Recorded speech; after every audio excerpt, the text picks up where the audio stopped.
Right, we are live. Get everything ready. Today we're going to talk about motivation because it's obviously important. The number of men that I speak to, and you say, why are you struggling to lose weight? Why are you struggling to eat well, go to the gym, improve your health? And the large percentage say motivation. I do have clients that have come to me who are motivated. They are already doing uh, really quite well. They're doing they go into the gym, they're eating quite well, but they haven't been able to kind of piece it together.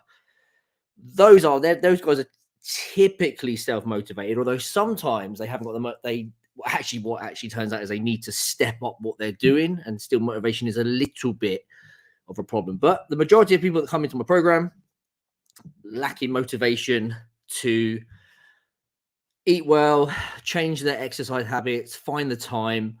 And of course, it really doesn't matter. It doesn't matter if you've got the greatest knowledge in the world, the most tailored, perfect diet and training strategy. If you don't follow it consistently, you're not going to get results. So you need to be motivated. And I don't really want to go. I'm going to kind of say up front. Anytime you do a video about motivation, especially on some of the things like TikTok and Reels, you're bound to get typically somebody who's already figured out how to do it, someone who's already in pretty good shape, that says motivation is bollocks. You just need to be disciplined. You should be doing it regardless. I agree. But typically when people come into the program, I want to talk to them, and then if this is you not motivated and this is like a timeline, and this is someone being disciplined, there's a bit of a gap where the discipline takes time. It's like you don't just wake up one day typically and go, I'm going to be disciplined from now on. I'm going to do this, this, and this. I'm going to do it. It happens, but sometimes there needs to be something in between. And that's kind of where motivation or, the drive, the desire comes from. I want to talk about 3 ways to improve motivation, or three things that also just make motivation hard. Number one, I think is this more of a problem for men? Possibly. Not truly being honest with yourself about the problem. And what I mean by that is you haven't had like a conversation with yourself and said, right, I need to lose weight because of this. No, I recently spoke to somebody on the phone who was struggling to lose weight and said he hasn't been motivated until he had too many strokes.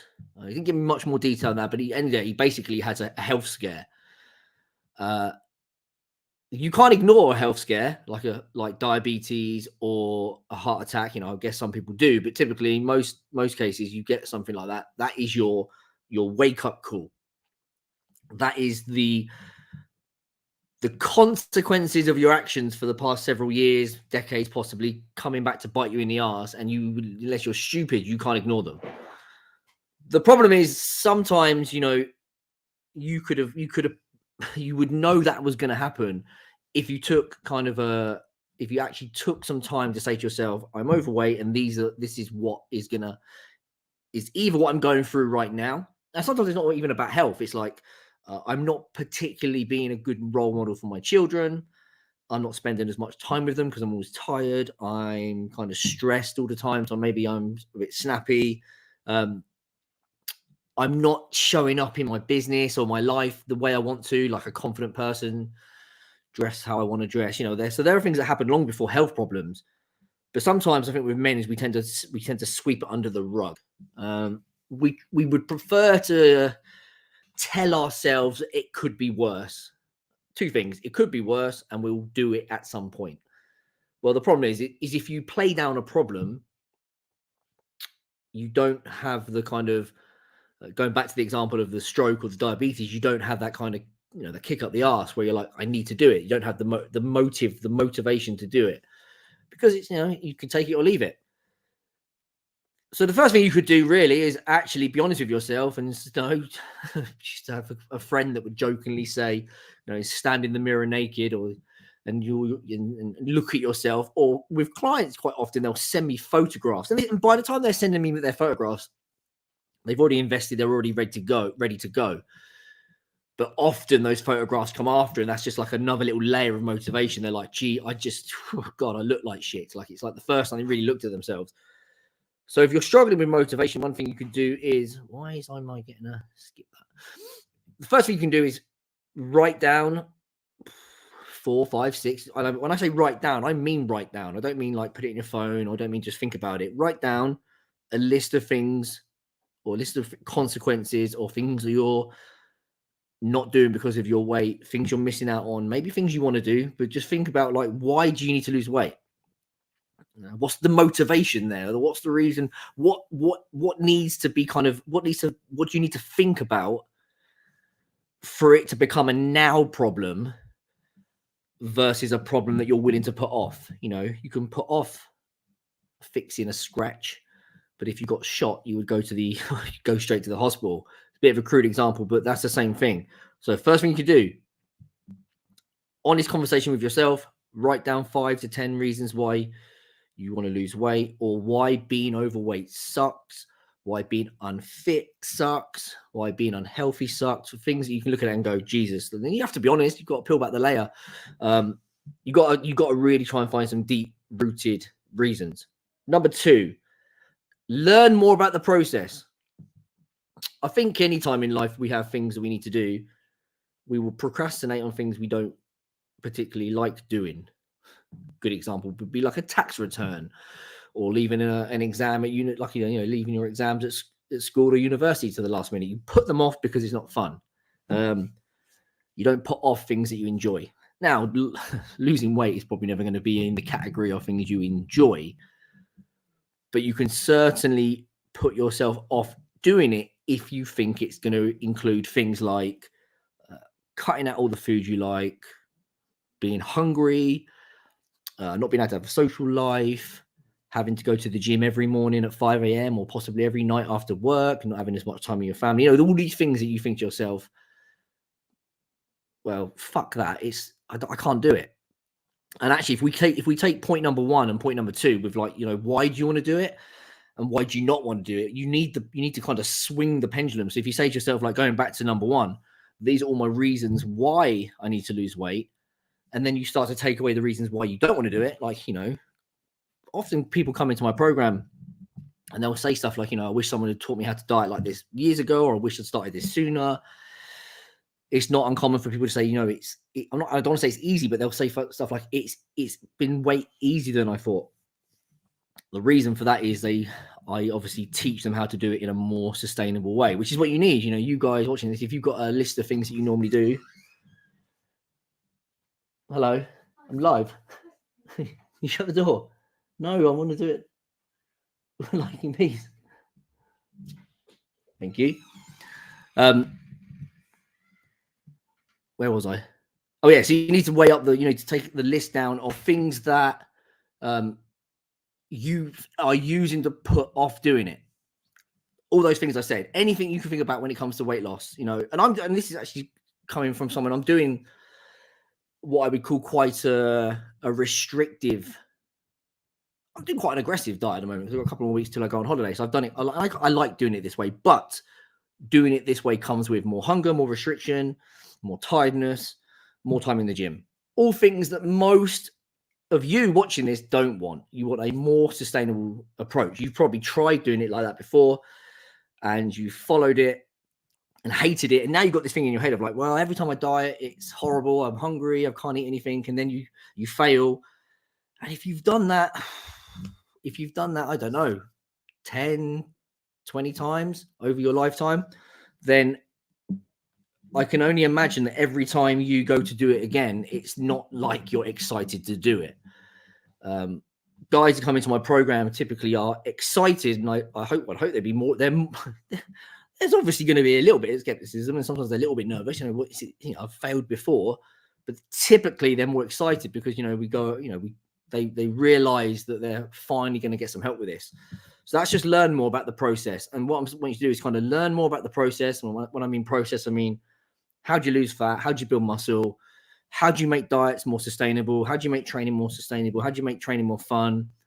How do you make the diet easy to stick to when, I don't know, you have a social life, you travel for your business, that kind of thing?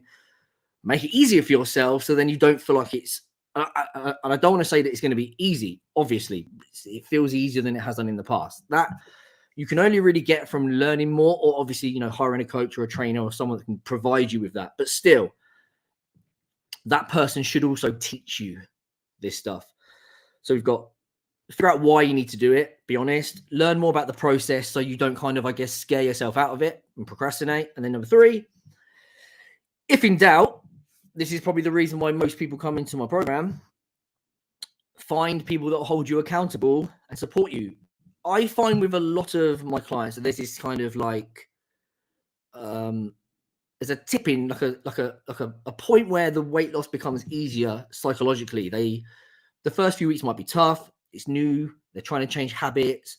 They're a little bit sore. They're maybe craving a few things. Because sometimes when you cut out some of the junk, you do get that. So the first couple of weeks might be hard.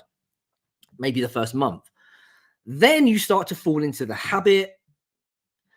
Things start to fall into place. You start to enjoy it a little bit. Your fitness increases, your energy increases. And of course, if you start to see results, whether that's on the scale, in the mirror, with your clothes fitting, at that point, again, the balance shifts and there's like a tipping point where the motivation comes up, because all of a sudden, I think what the clients say to me is that they're getting results, but it isn't torturous.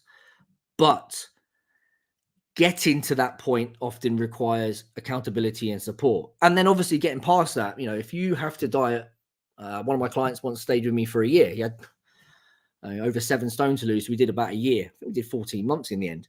And if you think of a timeline, I've done this so many times in this life. If you think of a timeline,